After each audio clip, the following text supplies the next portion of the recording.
we move on to discuss the 49ers nail-biting victory over the Buccaneers. So I'm just going to come out and be clean about this. This is my first few days on the GSMT Dead Ball Sports podcast. I am a 49ers fan. So allow me to qualify or disqualify my opinion, but I'm a San Francisco 49er fan, diehard San Francisco 49er fan, and I will not apologize about that. I love my team, but I pride myself in being able to be objective regarding the team, in terms of not being afraid to criticize the team when necessary, be completely objective regarding that manner. And look, we go back to this game. Obviously this is a nail-biting game by the San Francisco 49ers. Some big moments in this one. Some really good quarterback play on both sides. In my opinion, a lot of penalties, a lot of special teams woes. This Baker Mayfield wrestling off former defensive player of the years to get a throw off on fourth. It was just crazy. Everything happened in this one, and I have to say, these are the kind of games that take years off your life as a fan. Watching that game, especially how it finished late. It was really an emotional game. You had missed kicks. You had guys getting shot 10 weeks ago, making 46-yard touchdowns. It was obviously I'm speaking about Ricky Pearsall, who he opened up the scoring actually in this game with that 46-yard touchdown from Brock Purdy with the run after the catch. It's unbelievable to think that 10 weeks ago he was shot, and now he's getting his first touchdown in the NFL, catching a 46-yard ball. It's just unbelievable. And that gave the Niners 7-0 lead. And look, throughout that first half, 49ers completely and utterly dominated the football game, as they've dominated plenty of teams this season. But they have not been able to take the game over in those first halves. They have not been able to take over the games in terms of put them away when they've dominated games like they have in the past. Problem in this time around, 49ers, they got into the red zone. So they scored that touchdown, right? They got into the red zone 2 more times. They only ended up with a total of 3 points. One was a missed field goal from Jake Moody. The other one was a 28-yard field goal. So you get in the red zone, you're in the, you score a touchdown, you get in the red zone 2 other times, but only manage 3 points. Well, suddenly you only have 10 points in the half in a game that you're dominated, and you're only up 7 points at halftime. So then it took a quick, and then the third quarter, we knew this Buccaneers offense with Baker Mayfield have been struggling in this game, and it's expected. You don't have Chris Godwin, you don't have Mike Evans, you lose your top 2 receivers. It's difficult. They also, another big injury that they suffered in this one as well is Tristan Wirfs. They lost him some period around the second quarter, I want to say. He's protecting Baker Mayfield's blind side. That left tackle, he ended up being diagnosed with the MCL sprain, which is good news, because obviously, he could always be, that dreaded ACL. But he was out for that game, and he's going up against, Nick Bosa. He's going up against Leonard Floyd, 2 very, very talented defensive ends. 49ers tend to mix and match sometimes. So it's, you're very, very short-handed offensively, and you've only managed 3 points through the first half. The Buccaneers, they needed some sort of spark to get that offense going. That spark came from the worst special teams in the NFL, striking again the San Francisco 49ers. Their special teams is completely dreadful, and I'm talking about in all facets of the game. They're dreadful. I'm going to discuss Jake Moody and his 3 missed field goals. He ended up eventually drilling the game winner. But the 49ers special teams is terrible. It's horrendous. It's abysmal. It's disgraceful, quite honestly. A mistake there with Cowing, fumbling it, I believe, but he was pushed in. He was some Buccaneers gunner pushed one of the 49ers blockers into him, leads to a muff. Buccaneers get it immediately in the red zone. Rashad White eventually catches a 9-yard pass from Baker Mayfield. Suddenly, despite the entire game being dominated by the 49ers, but because of miscues and special teams and not being able to finish in the red zone, it's 10-10 at the, with about 12 minutes left in the third quarter, and the Buccaneers are already back into the game despite being dominated the entire first half. And it's just so frustrating because that's been the story of the 49ers this season. They've had so many special teams woes and they don't finish in the red zone, and despite dominating the games in terms of average yards per play, in terms of just watching the game generally, seeing the team that moves the football more, the team that can generate more offense, despite all that, the 49ers are still, they're letting these teams linger, and these teams are making them pay at the end because the 49ers defense is not what it was and is not as elite as it was last year. It's a defense in transition now with the new, or not even last year, previous years, because last year was pretty shaky as well.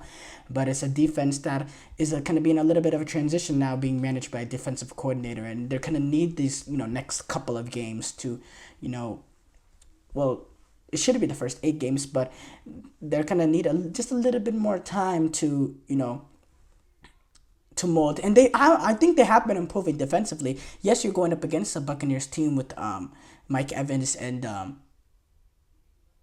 Chris Godwin missing, but besides that special teams blunder that he gave the Buccaneers automatic red zone opportunity, the Buccaneers team only managed 13 points, and the 49ers defense did come up with that clutch stop on the goal to go situation at the end of the game to force Buccaneers to kick it to tie instead of them taking the lead, which it would have been would have been horrible. It would have led to a 49ers loss. So there's you're looking at it, and well, let me go back though. So yeah, they got that touchdown 10-10, and then it was a little bit going back and forth. Moody hit a field goal. Buccaneers had their first only real drive of the game where they were able to get a touchdown all the way down the field. It ended up with the Bucky Irving 12-yard run to give the Buccaneers the 17-13 lead at the top of the fourth. Very clutch drive from Brock Purdy and the 49ers to respond with a touchdown drive. Amazing toe drag catch by George Kittle to lead to that touchdown. The 49ers finally got a red zone opportunity and then that gave the Niners the lead. And then a little bit back and forth, some punts back and forth. Buccaneers get the ball with about 3 minutes or so left after a third missed kick by Jake Moody, which also was another reason that kept the Buccaneers into this game. They gave the Buccaneers into the game, and then the craziest thing I've ever seen. I think the Niners had about 40 yards of penalty yards. It was a couple roughing the passer, a face mask, a couple illegal hands to the face, and suddenly the Buccaneers were 4th and 8 on their own 40 or something, and Nick Bosa is in a perfect position to, sack Baker Mayfield, finish the game, but Baker Mayfield is able to get the ball off to Rashad White, 10-yard catch, first down out of midfield. Then all the penalties spring, and suddenly the Buccaneers are in a first and goal situation with a little bit more than, I believe it was like a minute 3 or a minute 4 left, and you're thinking as a Niner fan, how the hell, what is going on? How the hell am I watching what I'm watching? The 49ers defense was, and I'll give them credit, despite all the penalties and that blunder on 4th down that I question Nick Bosa's effort about, but that's that can be a whole different segment. Despite the blunders and all that, first and goal, a minute and 2 or 3 left, the Niners defense was able to keep them out of the end zone, make a clutch stop, force them to kick into that tighter game instead of taking the lead, and that gave Brock Purdy an opportunity to lead a game-winning drive and cap off an excellent game from him with 25-36, 353 yards, 2 touchdowns. Christian McCaffrey was there, but not the greatest game from him. Is expected his first game back. He only averaged around 3 yards a carry. Jawan Jennings had a really good game. Ricky Pearsall made a clutch catch as well in that game winning drive. He had 4 catches for 73 yards, averaged 18 yards a catch, and also had that touchdown. Look, here's my positives and negatives from this game if you're a 49er fan. Positive, you have a winning record for the first time since 2000. Since week 1. Since week 1, that week 1 win over the Jets, when they blew out the Jets on Monday night, they finished 1-0. They have not had a winning record this season up to that point. So that's great. That's great. You finally have a winning record. It took you 9 weeks, or 10 weeks, I believe. This was actually week 10. So that's great. Brock Purdy, he looked elite. And he doesn't have that superstar, super team of weapons around him. He has a Deebo Samuel that looks like he's a little bit out of it. I'm not going to lie. It looks like he's not at his top level that he was once at. A McCaffrey who's nowhere near healthy. No Brandon Ayuk. His number 1 receiver is Jawan Jennings, who's really, really good, but this is definitely not a super team of weapons. And he's playing elite football. He's staying in the pocket and he's making throws despite missed assignments in terms of blocking, free runners coming to his face. He has the poise and composure to make. He's making plays out of the pocket as he did on that touchdown as well. He's making plays out of schedule. He's making great plays with pressure in his face.